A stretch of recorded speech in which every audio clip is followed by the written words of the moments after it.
But what really struck me is they started singing together. And so I'm a music and I'm a theater dork, and like so anything performative like that is instantly going to get my attention. And so it's like, all right, can I pick up the words to this? Can I yell along with it? Can I do the chants? And it was this community coming together that made no sense, right? It's typically 8-9 a.m. when these games happen in New Mexico. And so we're getting together at these places, and we're having English breakfast, and we're having coffees, and we're singing songs, and we're hugging each other. And yeah, I just remember the first goal that was scored at one of those things I was at. Some person I'd never met in my life ran up behind me, like bear hugged me from behind, pulled me up in the air, shook me around. All right, and we are back again, episode 48 of the Box to Box podcast. If you don't know who I am, my name is Jose Tejas. I am the primary host of this show, and I'm very excited to be joined by a special guest. I'll tee him up in just one sec. But before I do, guys, if you haven't already done so, like the video down below, subscribe to the channel. We are on a mission of growing a true culture around the beautiful game here in the States and in North America. Can't do it without your help. Every bit of help dramatically is appreciated and helps along the way. Now, with that said, Box to Box presented by GOLZtv, GOLZtv, where you can find your free, unlimited fan-made footy content today. All right, intro out of the way. Now on to our guest. He is the head of people and culture over at a very quickly growing USL Championship club, New Mexico United. We're going to talk about his journey into the beautiful game today. I'm so excited to have Lukas Cash on the show. Lukas, how are you, my man? Jose, I'm doing really, really well. Thank you so much for having me. Love what you're doing. Love the mission behind everything that you're doing with this project, and just really happy to lend a couple words to the cause. Thank you so much. I appreciate it, Lukas. We're glad to have you here. Tell stories about how you were brought into this game, like we do with every other guest, and talk a lot about the work you guys are doing over at New Mexico United today. So I'm really excited and pumped to get you guys in here. With that said, you already know what's coming. Our audience does too. We have this standard question that we ask on the show to kick things off. So, Lukas, who are you today? I am a very, very proud member of the New Mexico United family, which is a family that spans not only 50 front office staff, but spans 2 million New Mexicans. I started with the club about 5 years ago. I've had a tremendous experience with that. Lots of different roles, lots of fun things I got to do, whether that's managing digital platforms, whether that's leading our broadcast and production team, whether that's having the really nebulous title of Director of Innovation, which basically means I get to be an innovator and an idea creator. And then now to the point of being the head of culture and people, which is, as we've grown as an organization, we need to make sure that we're taking care of the people that are really stewarding this forward. I have an amazing wife. I have 4 amazing children. I love to read, and I'm a hopeless golfer. So you could get that all from my LinkedIn, but that's who I am today, man. I love it, man. That's a great summary, by the way. I appreciate it. Clear, concise. I think we got a great snapshot of who you are. Well, look, I'm glad you're on the show today. We're going to talk about your journey to this game, everything you guys are working on over there at United, and really how we start this show typically is from the beginning. I think that, your story, I imagine, is going to relate to more than a few fans on this side of the world where, for many of us, I grew up kind of playing this game, but there are so many of us who were brought in at a later stage. They grew up playing other sports, or their parents appreciated some of the sports that are very popular in this country. We'll kind of talk through all of those things and how your love for the game has grown slowly over time. But let's start at the beginning. So, Lukas, kind of walk us through, and it doesn't have to be, extremely detailed here, right? But give us a high-level sense of kind of where you started, how were you kind of brought into this game, and what made it so interesting to you? Yeah, no. So I think I'm probably the latest of bloomers when it comes to this game. I often make the joke, before I really had my full indoctrination, I was a lot like someone who went to church on Easter's and Christmas, right? I wasn't a frequent goer, but when the World Cup happened or there was a big tournament, obviously being a sports fan, I loved that. But soccer was never that primary thing for me. And then I met a wonderful individual. He's actually our chief business officer at New Mexico United. His name's Ron Patel. But when I met him, he was actually leading a USL League 2 team. It was called PDL at the time, but it's basically USL League 2 now. He had a group called the Albuquerque Soul. And he and I had worked on a couple of marketing initiatives together. And he said to me, hey, would you be interested in, doing social media and communications for the Albuquerque Soul? And just because I loved Ron and I was so excited to do something new and something exciting, I said yes. And it wasn't until I actually live tweeted the first Albuquerque Soul match ever that I realized how little I knew about this game. I knew none of the technical terms. Probably one of the funniest stories is one of our players just hit a beautiful goal, and it was probably 5 yards outside the box, and he just rips this thing up into the envelope. And I tweeted out, so and so player with an absolute howler, and I just got lit up on Twitter because they're like, that's not what howler means, man. Like, howler is a terrible mistake by the goalkeeper. And so it was really this trial by fire of learning. There is a very, very specific language that revolves around this game, specifically as it relates to social media. And so at that point, I'm really, really motivated by my own mistakes and my own shortcomings. And so I said, okay, I'm going to learn everything I can. And so then you start diving into the historical videos. Then you start diving into, inverting the pyramid and, all the great YouTube channels that are related to tactics. And I was just swimming. There was nothing I could do. But the one thing I could do was be really genuine and be really authentic. And so I think that's what really translated into Ron once this USL championship team got started, reaching out to the owner and saying, this is going to be a real flyer. You're going to take a flyer on this guy. He's an academic advisor. He's a college professor. He's not a digital media professional, but I think he's the guy that can really, really sort of get this thing off the ground for us. And that was tremendously exciting to be offered that opportunity to have that level of trust and faith put in you without having the level of expertise. I often make the joke, Peter could have completely changed the trajectory of the club by getting someone who actually knew what they were doing. But that's not his style of doing it at all. The vast majority of the original staff that came in did not have professional sports experience, let alone soccer experience. But what we did have is we had this incredible love for our state. We had an incredible love for community, and we knew we could do something special that our state had just been waiting for. Yeah, 100%. I think your state's been waiting for it. I kind of want to dig into that piece a little bit more. I've heard about the soccer presence that New Mexico has. I've ventured out there a couple times myself, and in some ways, it's still in the earliest days. It feels like it's in its infancy when you compare it to markets like Southern California or like North Texas, where we're kind of producing youth talent or seemingly have a nice strong idea of what our soccer landscape and culture kind of feels like. But that also equally makes it exciting to me. You guys have this unique opportunity to kind of mold that for your growing fan base. And you've seen it now from USL2 with Albuquerque Soul into the USL Championship now with New Mexico United. What do you think? I mean, if you had to describe how this soccer evolution is kind of how your fans are embracing it, is there a way you would kind of describe that? Because you've seen it now for the last half decade plus. I mean, you've been a part of it. You've been entrenched in it. Right. I would say it kind of all starts with this idea of family. And I know that kind of tends to be a cliche in a lot of different things, but family, I think if you had to boil New Mexico down to just like one value of what made New Mexico, New Mexico, it would be the idea of growing the family.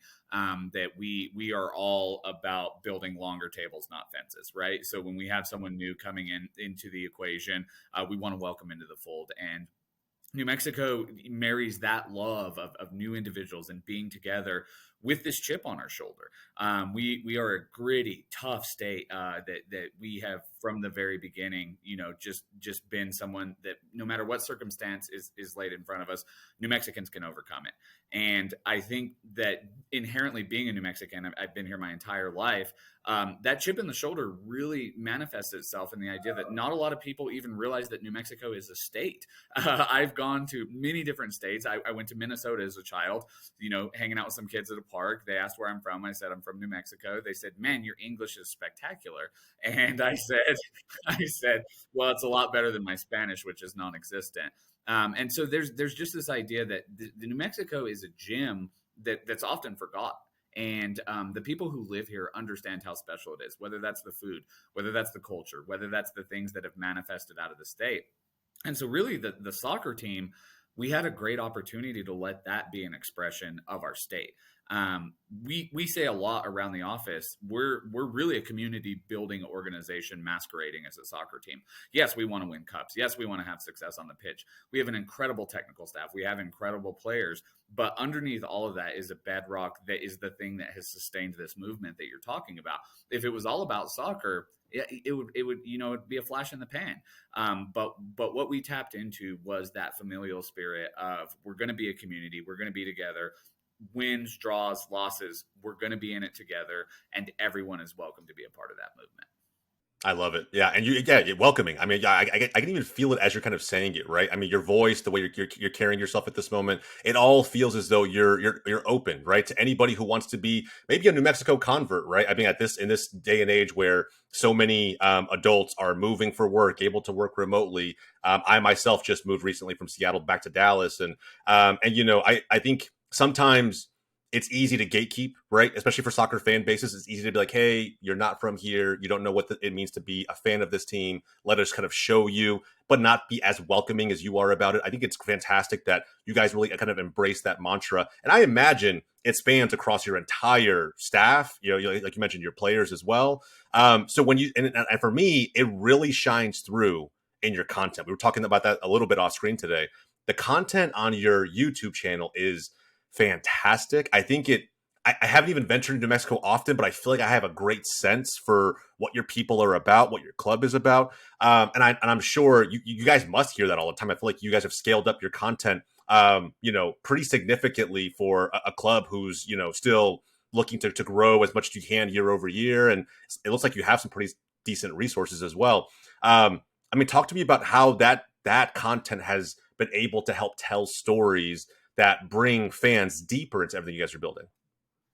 Well, I think there's two pieces of that need to be explored. First of all, we have a beautiful backdrop and a story to be told anyway. New Mexico is just naturally beautiful, from the mountains to white sands to all the water feet. I mean, it's just a gorgeous state to travel around and experience. And I think a lot of the people that we've brought in to play for the team, that's one of the joys that they have, is being a part of the team. So we have this incredible backdrop that we can tell the story against. And then we have an incredible ownership group who invests in telling that story. And I think that's so important. I'm so grateful that we have, the resources, the staff, and the buy-in, really, to go to, the upper leaders of the club and say, we need more videographers, we need more creators, we have an incredible story to tell. And that's really what it comes down to, right? It is an investment and putting a priority on telling those things. And then just complete shout out to the incredible creators who I get to work with on a daily basis. And we brought him in from backgrounds that span from, one of our videographers did a lot of work with the Oregon Ducks. And so he has a lot of professional experience in sports. But then our other senior videographer comes from a music video background. And so I think what you see is this blend of art and sport, which we constantly talk about. And it's not just words that we use, it's actually manifested in the people that are here. To have a music video producer producing your hype videos, producing your B-roll that happens in stadium, producing all these clips that we get to share on YouTube, you take a different approach to the whole thing. And so, yeah, you mentioned the YouTube channel, and I really appreciate the shout out on that, because the guys work really, really hard on it. But we've always approached it from the sense of, if we're just going to share highlight videos, if we're just going to share goals, if we're just going to do pregame shows, then we're going to be like everyone else. What can we do that's different? How can we take this boom in media, this boom in creation, and really serialize it? How can we make series out of it? And so you see things like That's All Hot, our series where let's be real, we kind of ripped off the Hot Wings show, and we did it with salsa instead. But it was fun, and it was a great opportunity to have conversation with people. Our Mic'd Up series, I think that's something that people have just fallen in love with, and that was the brainchild of David Young, one of our senior videographers, of during warm-ups, let's just go ahead and put a mic on someone and see what happens. And what we saw out of that was absolute gold. And then the other piece to mention in all of that is the Somos Familia series. I don't know if you've seen all that, but we actually work with a local production company here to produce 4 to 5 pieces each year that really hone in on a specific fan and or a fan's family. And what I love about those series is not just that they're beautiful and they're shot really well and they're edited really well, but what it really gives individuals is an insight into the heart of New Mexico United. Because we say all the time in the front office, it's not about me. It's not about any of the individuals that work here. It's really not even about the players and the coaches. We all share a lot of love.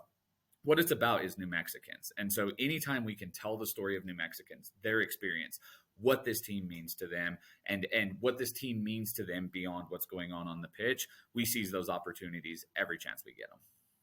I love that, sincerely. I mean, I think, and look, I have seen more than a few of those series. I've seen the salsa series that you're talking about. I think it's great. And it's crazy how simple something like a mic'd up series could be, right? Just allow an audience to be able to tap into what these guys are doing right before a big match or whatever the case may be. What are they saying? How are they acting? That's the content fans really, really want. They want authenticity more than anything else, and nothing's more authentic than that. Well, and sorry to interrupt you on that, but that, I mean, that's where me and my wife came into the game. You know, we liked watching the game, we liked the players, but where we really started to fall in love with it is when people started to pull the curtain back, right? And they started to reveal people's personalities. Her and I are Liverpool fans, not because like we have any sort of huge historical, association with the club, but because back when we started, Lovren and Salah just had the most adorable relationship, and my wife just fell in love with that. And she said, "Look at these guys; they're so funny, they're so cute, they love each other." And so I remembered that when I came into this position, like, yes, we can have cool hype videos, yes, we can have cool goal videos, but the more that individuals get to know these guys and who they are, the more they're going to fall in love with them. Yeah, seriously. And you made a really great point there, right? The mechanism that allowed you and your wife, and maybe anybody else around you, your kids or other family members who maybe just weren't that deep into the weeds of the broader soccer landscape, to get entrenched into it, right? You mentioned earlier in this interview that that's kind of some of the first steps you took when you wanted to kind of educate yourself on the game and who was involved, who were the key stakeholders. Start watching content, go down that rabbit hole. And I think what's really interesting about that is I encourage that from almost anyone that I run into today that wants to better understand why so many people around this world love this game so much. I was like, just what? I mean, the games are great. We love live matches, but for almost any diehard fan, we're doing so much outside of the live matches, right? We're tuning into so much content. So I think, my next question would be on that front. Is there anything that you remember flocking to in terms of content that really got you deeply embedded, that made you passionate and allowed you to bring that passion to the work you're doing for New Mexico United every day? Absolutely. So I would say it actually started with not a piece of content. It started with an experience. As I mentioned to you, I when I first got indoctrinated into the game, I was working with Ron Patel, didn't know what the heck I was doing. But he, after that Soul season ended, I found myself in a little bit of a dark space. I was kind of depressed, quite honestly. Like, there were no more games. What was I going to do with my time? This had become a huge part of what I was doing, and that's a summer season. And so it must have been August or September of 2017. He could kind of tell that I was, feeling a little bit down, and he said, "Hey, why don't you come and hang out with this group?" Right, and it turned out to be the 505 Reds, which is Albuquerque's Liverpool supporters group. And what I was drawn to was not necessarily the game. I didn't know any of these players. I didn't know what the heck was going on. I heard people talking about tactics, and I'd nod my head like I knew what was going on. But what really struck me is they started singing together. And so I'm a music and I'm a theater dork, and like, so anything performative like that is instantly going to get my attention. And so it's like, all right, can I pick up the words to this? Can I yell along with it? Can I do the chants? And it was this community coming together that made no sense, right? It's typically 8-9 a.m. when these games happen in New Mexico. And so we're getting together at these places, and we're having English breakfast, and we're having coffees, and we're singing songs, and we're hugging each other. And yeah, I just remember the first goal that was scored at one of those things I was at. Some person I'd never met in my life ran up behind me, like bear hugged me from behind, pulled me up in the air, shook me around. Now, that may not be ideal for everyone, but that really, really resonates with me, that coming together. And so that's what I really pulled into my position, and everything I've tried to do is, how can I help other people experience that joy? And I just go back to the idea of what you were talking about. How do we bring more people into the game? Honestly, it's almost got to be like I'm going to hold your hand and I'm going to bring you in here to this room, and there's so many things you can experience. You like great sport, you like great athletic feats, you can get that. You like the communal aspect of singing together and hanging out together and having company, we got that. You like history, there's so much history. You want to be a history dork out on that. There's really something for everyone that's a part of this game. Heck, it could even go down to the merchandise. Like, I love my daughter to death. She's actually a social media coordinator for our team. And so once she started that, she's like, "I really need to have an English team, right?" And I was like, "Yeah." And she was like, how should I pick it out? And I was like, I don't know, hon. Like, what speaks to you? And she was like, "Well, I really like the color of these jerseys." And I was like, "Well, that's one reason to really like someone." And so, much to my chagrin, I do have a Manchester City fan in my household as well, mostly because of the color of the jersey and because of Jack Grealish. But that's Yeah, I hear you. I hear you. And look, man, it's tough not to be a City fan, right? I mean, at the same time, they're playing this beautiful football that like everybody is so attracted to. Past the Kits, past the Cavs of Jack Grealish. I mean, I think it's something that it's a sight to behold once you see it. And I like what you just kind of mentioned there, right? There's a little bit of something out there for everyone. Now, I will also say equally that I felt at times that it's been difficult to, depending on how niche of a corner of the soccer market that you really want to tap into, it on this side of the world it may be difficult to find certain things. That's why I've always been a very big advocate of, in the age of the internet, if you feel like something is missing and you have a strong knowledge base around it, especially when it comes to this game, create it, right? Put it out there. I think that there are so many fans that want to be able to do those things, but maybe have imposter syndrome, or maybe just are too hesitant to pull the trigger on it, so to speak. So when I think about the experiences you've had as a fan who's been brought into this game at a later stage, or any other fan who might be listening and is just kind of adopting the game for the first time, I'm really curious for your perspective here. And I make comparisons between fan-made media or independent media and broader legacy media all the time. I'm constantly saying I believe fan-made content will become only more and more culturally relevant because fans today crave authenticity. Like you mentioned, they want that peek behind the curtain.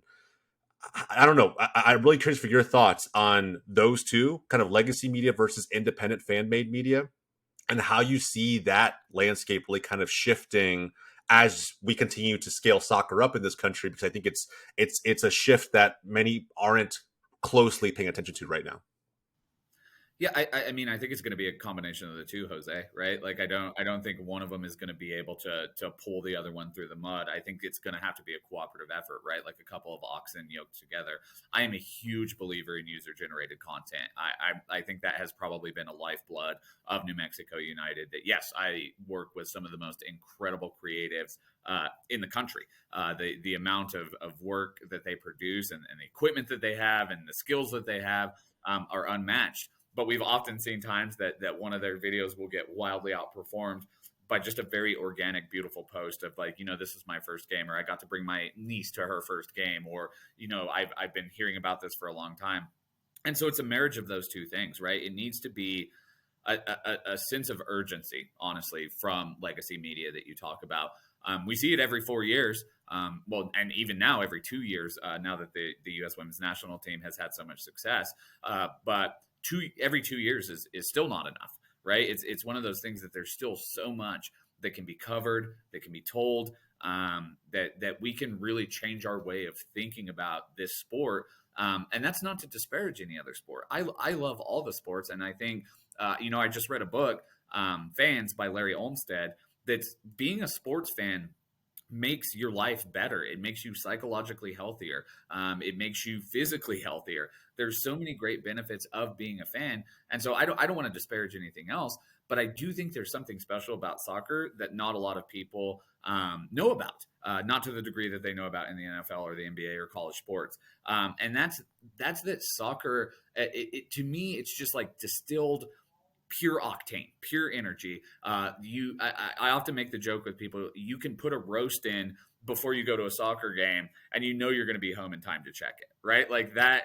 That is one of the things that separates it from a lot of the other things we see. Just the length of a quote unquote 3-hour baseball game could easily go 5 or 6 hours depending on what's going on. Not with soccer. It's going to be 2 hours, and it's going to be distilled, and it's going to be hype. And then I think another thing that's probably a misconception about the game is that it ends in a draw, or it's a 0-0. What a waste of my time. Man, some of the most exciting games I've been a part of are 0-0 games, right? And it's just, it never stops moving. The pure artistry that you see, the chess match. Again, I'm a chess dork, so to watch people play chess in like 1,000 times speed is crazy to me. But that's what it's going to be. Is like, it's going to be people like Ron Patel in my situation, or it sounds like your parents in your situation, that it was just sort of a generational thing that got passed down. Whatever it is, like individuals who are not a part of the game, they need someone to help shepherd them into the game. And that's not disparaging to them at all. It's more of a call to action for individuals who really, really want to see this game grow. If you want to see it grow, be proactive in it. Ron Patel wanted to see this game grow. He was aggressive in making sure that I loved the game, and I'm so appreciative for that. Yeah, absolutely. I think this has been, fantastic. And I feel like we may even go. I want to go a little bit step further on kind of what you just kind of mentioned.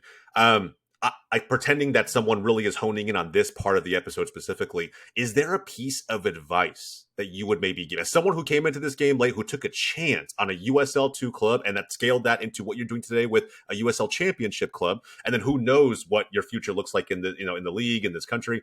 So with that said, I feel like you're kind of living the dream, depending on who's listening right now. Is there a piece of advice that you would give to someone who is just now considering ways in which they can be a part of this game past being just a normal fan?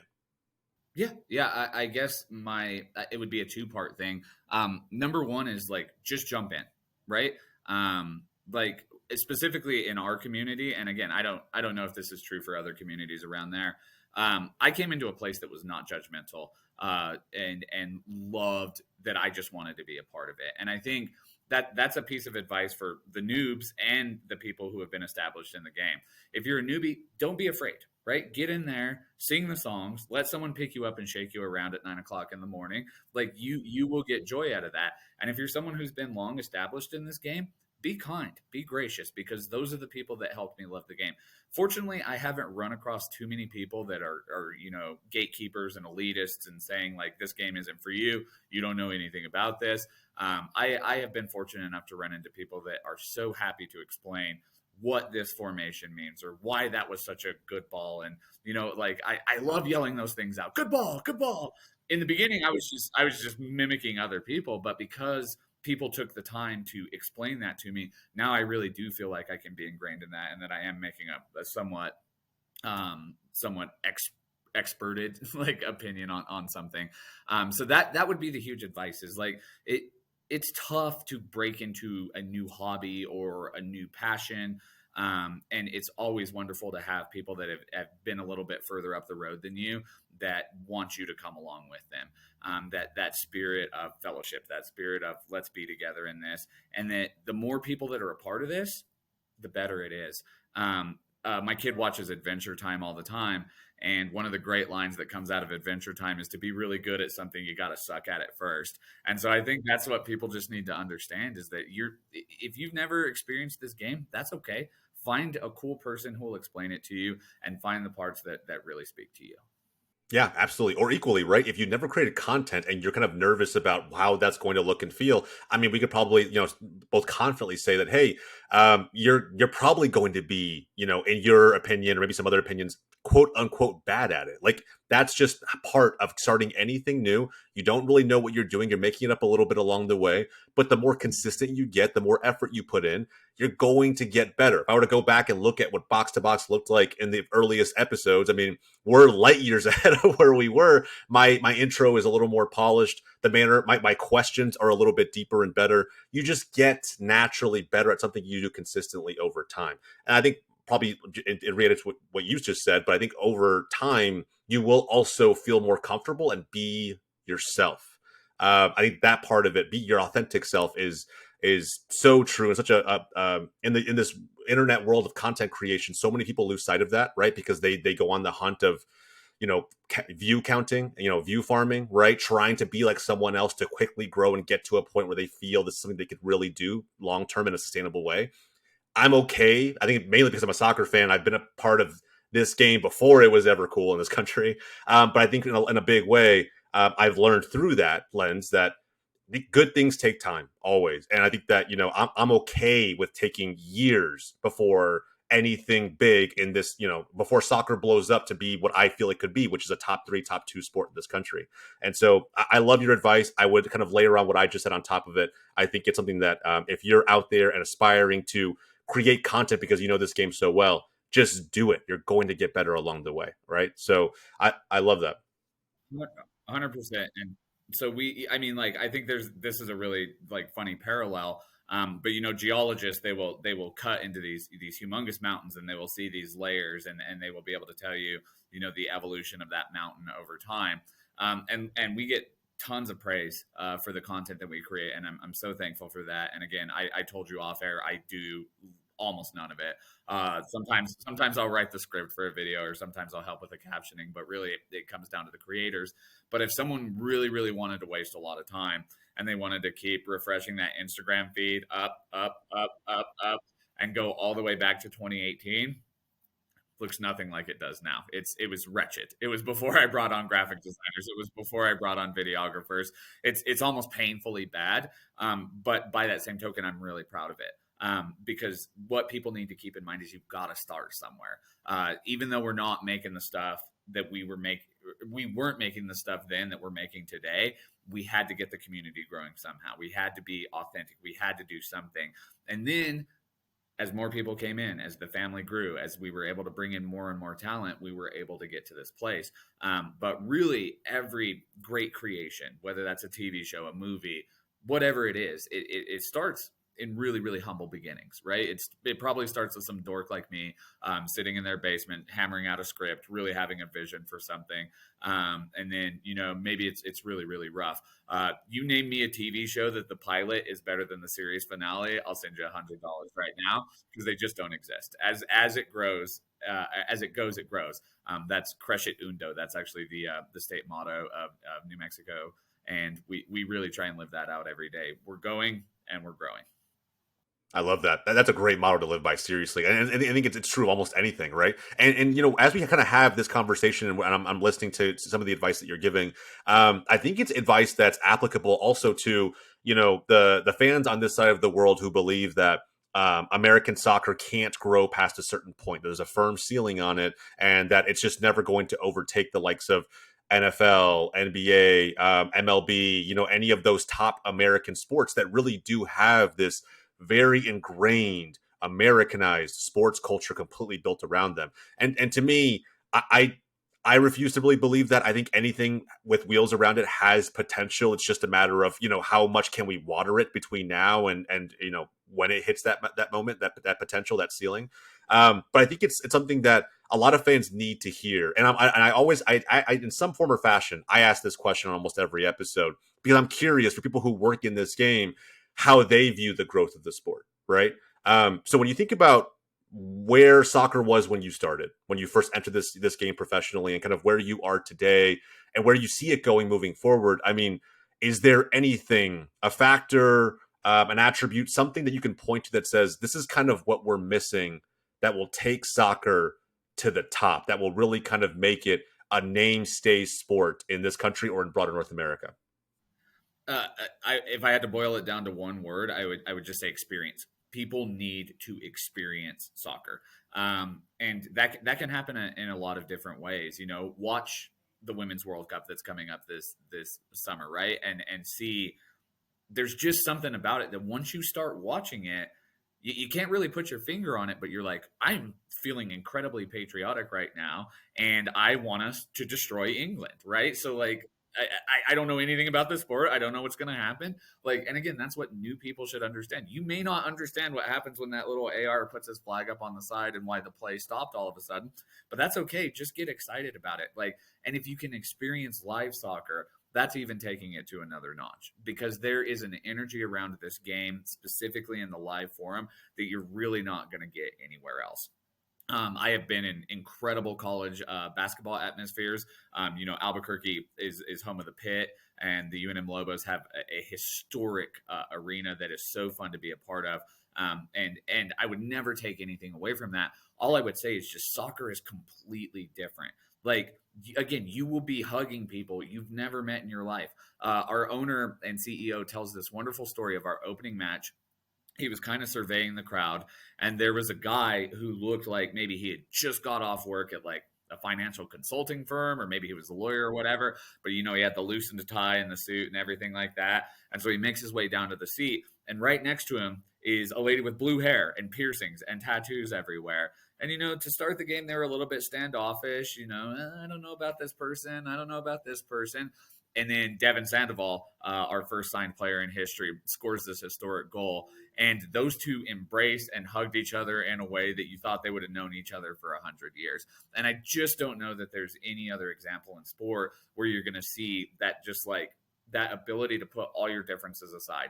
I don't care who you voted for. I don't care what socioeconomic status you're a part of. I don't care what your race is. For 90 minutes, we're all black and yellow, and anything that happens is going to be positive. The other really funny thing that like in that first game, again, because we had so many people that were just excited about something cool for the state. Maybe they didn't know a whole lot about the sport. Maybe they didn't know a whole lot about what the culture of cheering for this sport is. But I was walking along the concourse. There were a bunch of people in line for concessions. None of them could really see what's going on, but they heard from the main lower bowl that we were booing something on the field. And without any questions, without figuring out what's going on, they just started booing. And like that communalism, that coming together and just being like, I don't know what's going on here, but I know we're together. And if they're booing, I'm booing. I've really only seen that in the sport of football. Yeah, seriously. I think it's crazy. I think it's, the tribalism, right, that fans have in this game.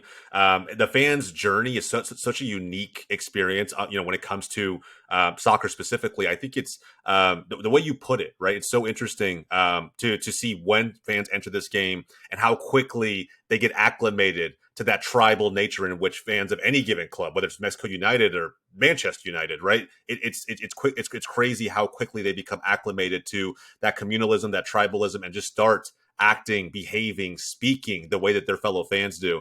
I think you're living proof of that. I think I'm living proof of that with my own clubs. And I'm hoping that we just continue to see more of that from fans who have maybe just been hesitant, right? I think the World Cup final, the men's World Cup final, probably opened more mental doors, I think, for traditional sports fans in America than soccer really ever has. I think many people called it the best game they had ever seen.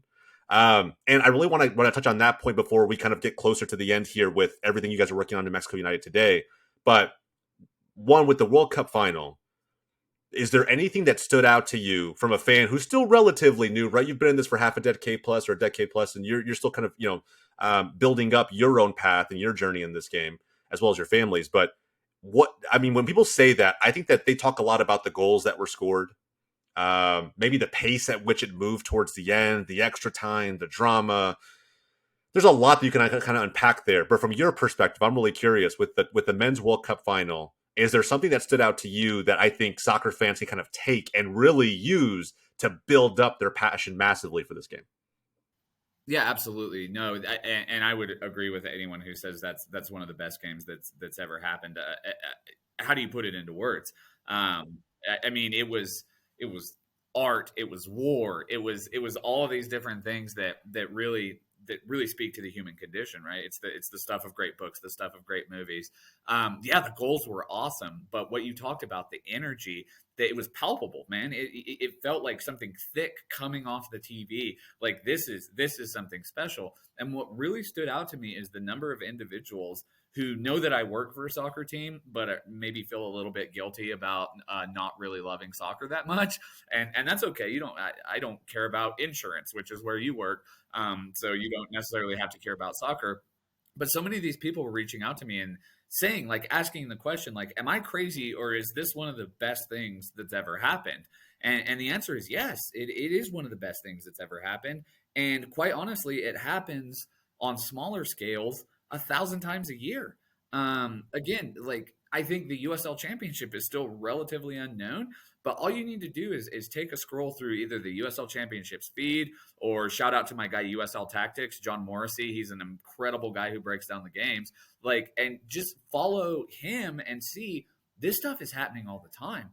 There is an artistry to this sport that, again, there's tons to love about other sports, but the thing to love about soccer is the tactics, right? The chess match that's going on between these moving chess pieces the entire time. And what was so beautiful about that game was it was like speed, power, chess all combined into one, like two great juggernauts going at each other, equally matched. Anyone could have won it.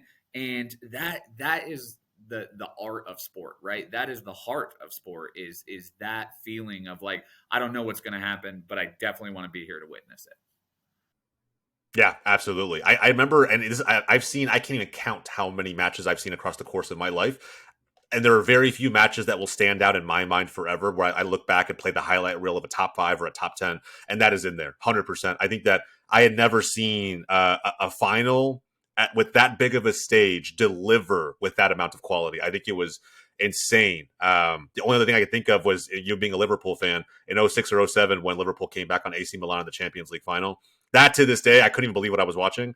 But I mean, with the World Cup final, similar vibes. I think it's just I thought Argentina had won it, and France came out of nowhere and made it a game and brought us all along for a ride that we just weren't ready for. So I think I think you hit it right on the head. And I'll give another shout out. Big shout out to John Morrissey. Him and Kaylor Hodges and the USL show crew are on GOLZtv, and they do fantastic work. If you guys don't follow him on Twitter, the guy's breaking down matches and teams every day, every week. I mean, go check them out for sure.